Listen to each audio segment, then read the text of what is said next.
My name is, as Pastor Dan says, my name is Nava. It's short for Nathaniel. So Nava Tikoduadua. Nathaniel Tikoduadua. That's my surname, is Tikoduadua. Pastor Ron Jones, like you were saying, has struggled for over 20 years to pronounce that. And and that's okay, it's a tongue twister. I only have two names. There are people in Fiji with longer names, and they have 5 names, named after certain events, and the Second World War, and the arrival. So Fijians have very strange long names. And so I do not expect any one of you to try and pronounce my name. It's going to cause aneurysm if you try to. I'm 46. I'm married, and I have 3 kids. I have 3 teenagers. Rebecca is 16, Robert is 14, and our youngest one, Jonathan, just turned 13. Just 3 weeks ago, just turned 13. As Pastor Dan says, I work as the missions director for a missions organization. It's called Scripture Union Fiji. We're part of an international movement, but each movement in each country functions on its own. We have our own missions focus. We have our own way of governance and all that. And so Fiji, I report to a group of 10 individuals. We call them our councils, board of council. I report to them.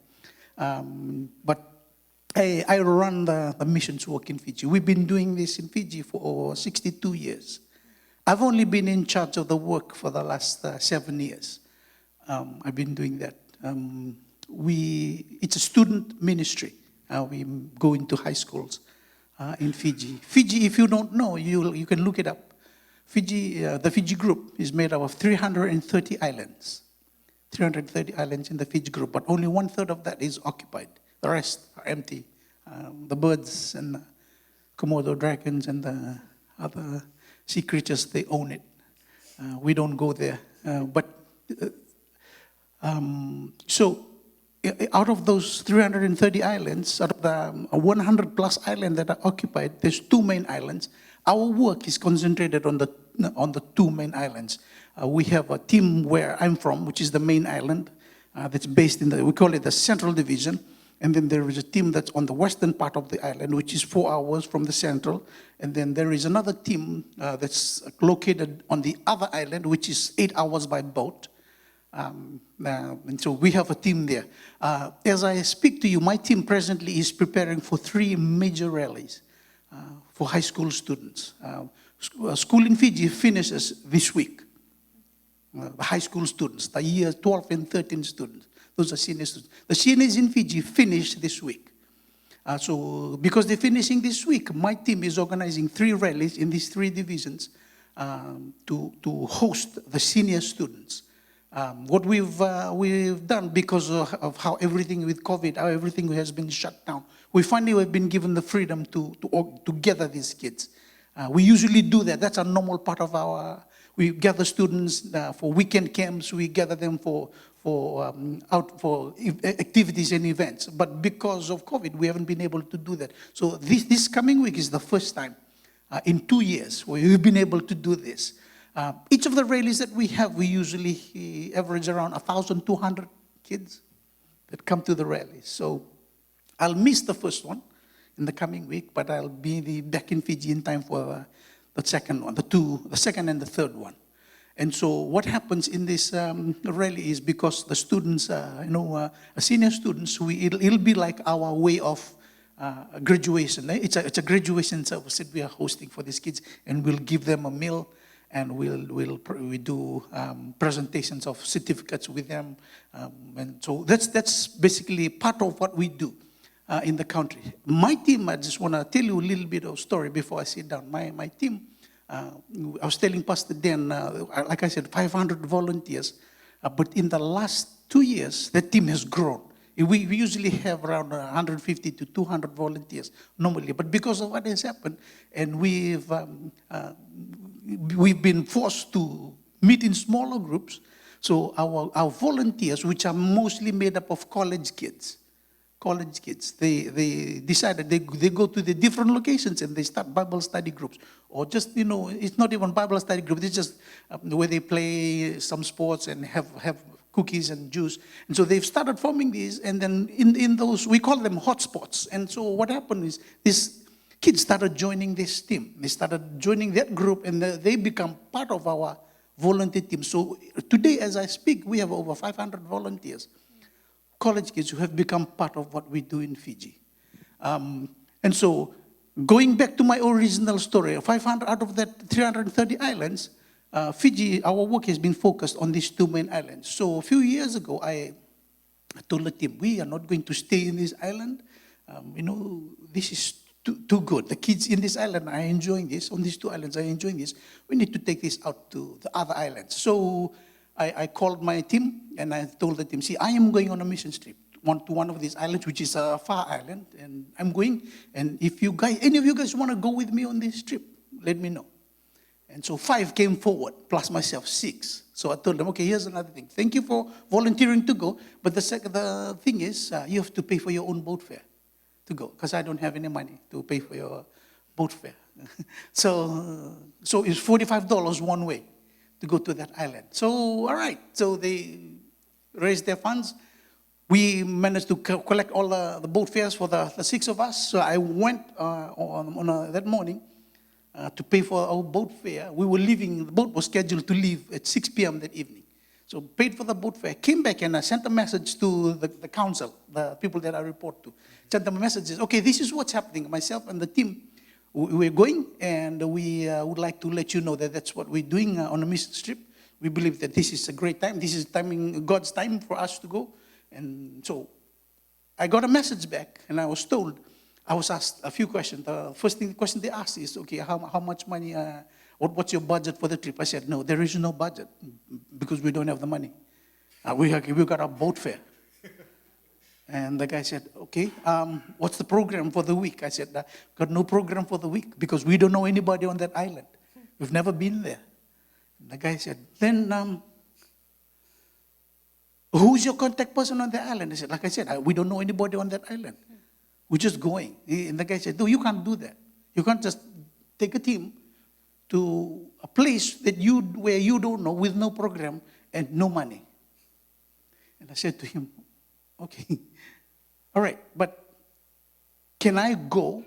The kids don't have to go. The team doesn't have to go because, it's a liability, legal ramifications if something happens because they're going under the ministry banner. So ministry can be held responsible for that. So I'll tell the kids that they don't have to go, but I'll go. I just want you to know that I will go. I feel I need to go. He said, yes, but please just make sure that these kids know that they're not supposed to go. And I said, what if they decide to go by themselves? He said, that is between them and their parents. And I said to him, okay, I'll let them know. So I called the team and I told them, this is what's happening. The boat leaves at 6 p.m. today. If you're not there at 6 p.m. today, I will understand. And that's fine. And I will find a way to reimburse your $90 to you. So I said that to them. So I left it. So I went, packed my bags, and I went to the jetty where the fishing boat. So I was standing there at around 5:45. One by one they came. All 6 of them, all 5 of them showed up. So I said to them, so this is your decision, right? This is, if this boat capsizes, look at it, look at the boat. Okay? This is not a cruise liner. This is like a Taiwanese fishing boat. So if that boat sinks and we all die, I hope you or your parents have given you the permission because we won't, Scripture in will not be responsible for your death. and they said, yes, sir, that's fine. We're 21. We can make our own decisions. I said, this is true. So, because they're all college kids, so most of them are over 21. So as we were about to get on the boat, I got a phone call half an hour before the boat was to leave. I got a phone call from somebody who, I finished high school in 1993. I think this row probably hasn't been born at that particular point in time. I finished high school in 1993. This guy that called me on the phone, the last time I met him, was in 1993. So I have never seen this guy. But he called me, and I said hello, and he said, I was talking to him, and then he said, hey, I heard that you're going to, he's from that island. I heard that you're going to that island. I said to him, how did you know that I was going to the island? He said, because I am standing outside. Where you're standing, I'm standing outside the gate, because I had already checked in and I was inside. I'm outside, and some of these guys said that because I had come to ask if somebody was going to the island, that I know, and nobody I knew. But somebody told me that they saw you walk in. So are you going to the island? I said, yes, I am going to the island. It's leaving in 30 minutes. What happened? He said, I have a package for you to take and leave it at the government station in the island, on the island, and my parents will come and pick the package from there. And I said to him, okay, sure. So I walked back to where he was, to the gate, and I got the package from him. And then as I was walking away, he said to me, wait here. This is to help, with maybe you to pay for the fuel for the boat when you're traveling around the island. I said to him, do I have to pay for fuel for the boat as well? And then he said, yeah, when you're in the island, that's the only transport around the island, to pay for the boat. And I said to him, wait, this is expensive. So I thanked him for the envelope, and I put it in my trousers pocket. And so we left that evening. The boat set sail at 7 p.m. that evening. So we arrived on the island at 7:30 a.m. the following morning. So it was an all-night on the rough sea. At one point in time, we were on the boat because it was windy and the boat was on this side. So the crew of the boat came and says, can 5 of you go to the other side of the boat so that you can balance it out, because you're all sitting on this side. So that's how it was, the journey. So a couple of guys got up and went, and 5 sat on the other side, so the boat leveled up, balanced up again. Anyway, we reached on the other side. We reached the island the following morning. We got out and we were walking towards the main center where the government station was, where I was going to leave the package. As I was walking down the waterfront, so 2 ladies walking towards us. So for some reason, I thought I'd just ask these 2 ladies. And I asked them, excuse me, ma'am, is there anybody on this island, that has some kind of, some sort of place where the guests, people can use to stay, like to rent, or just a boarding place, a place where we can sleep for the week or for a few days? And she said, who told you? I said, who told me what? Who told you that I own one? I said, no, I'm just asking. She said, well, I happen to own the only one that's on this island. And I said, oh, well, lead the way. So we followed her. Remember, we have no money. So we followed her to this place, to her house, and she said, I thought somebody had mentioned it to you because there was a group of people from the government who had just been here. They used the facilities, and they had just left, and the 2 of us have just come to clean up the place and prepare it for whoever is coming next. So you're next. So, all right. So we settled in, and as she was about to leave, I asked her, excuse me, ma'am, how much would it cost? And she said, how long are you staying? I said, about 5 days. We'll be here for till the next time the boat comes. The boat only comes every 5 days. Till the next time the boat comes. And she says, oh, okay. So she took out a pen and started crunching numbers. And then she said to me, because of 6 of you, for 5 days, that will be $980. And I was looking at her. And she said, but that includes breakfast. And I said, so you're going to cook breakfast? Yes, she'll be coming to cook breakfast for you guys every morning. And okay, I said, all right, thank you. Can I pay for it by the time we leave? Because I didn't have any money. And she said, yeah, sure. Because at that point in time, I started thinking, who can I call on the main island and borrow money from to pay for this thing? That's I thought my mind was doing. So she left, and I went into the room, and I took out my clothes from my backpack. And as I was hanging it, and then I remember that there was something in my trousers pocket. So I really remember that there was the envelope that fella had given me. Remember that? Remember that guy? So he gave me that envelope. So I opened the envelope. Remember, she's charging us $980. We had no money. We had no plan. No point of contact. She was the first point of contact, this woman. Opened that envelope, and inside that envelope was 1,000 Fijian dollars. So $980,000. God had provided. God knew exactly how much we needed, and provided it long before, just 30 minutes before we got on that boat. And so, what am I saying? I'm saying, when your heart is in line with the heart of God, which is, the soul of, for us. We went there, I told the team, we're going because God has a purpose for every young man and young woman in that island. There's three major, big high schools in that island. Nobody could reach them. You have to go through jungles and trek to be able to get to the schools. Because there's schools for people on that island. But because the island is so big and so vast, the schools are located in different spots for different districts. So anyway, God provided for that. So the following morning we woke up and I asked, there was one of the guys that was there. I asked the guy, do you know where this school is? He said, yes, you have to take a twin cab. You have to take a cab down to the foot of the mountain, and then you have to climb the mountain. But you have to go on foot to the other side.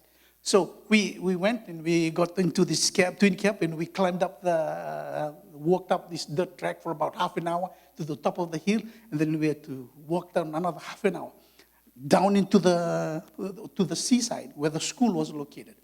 As we were coming out of the bushes and coming into remember, we have no point of contact in that island. There's nobody that we knew. So as we were coming down the hill, the clearing, walking into the school compound, I heard somebody call my name from the school. And he said, "Why, Naca? What are you doing here?" And I looked and said, "Who would know me in this island?" And as I came close, this gentleman walked up to me, and I saw him and I knew him. I had met this man 2 years before. He was the vice principal in one of the schools in the main island that we are coming from. He was the vice principal, but the year before, he was sent to this school to be the principal of that school. We came in and I told him, we're here because of Scripture. We're here because we just wanted to come and see if we could, start the work here with the kids. And he said, "You know what? It's lunchtime now. We will cancel the whole afternoon program. You can do whatever you want to do. Teach the gospel. You want to do some dance. You want to play some games with the kids. The afternoon classes, all canceled." And he gave us the opportunity to preach the gospel of Christ. Those are just two stories of some of the things that my team, is doing in Fiji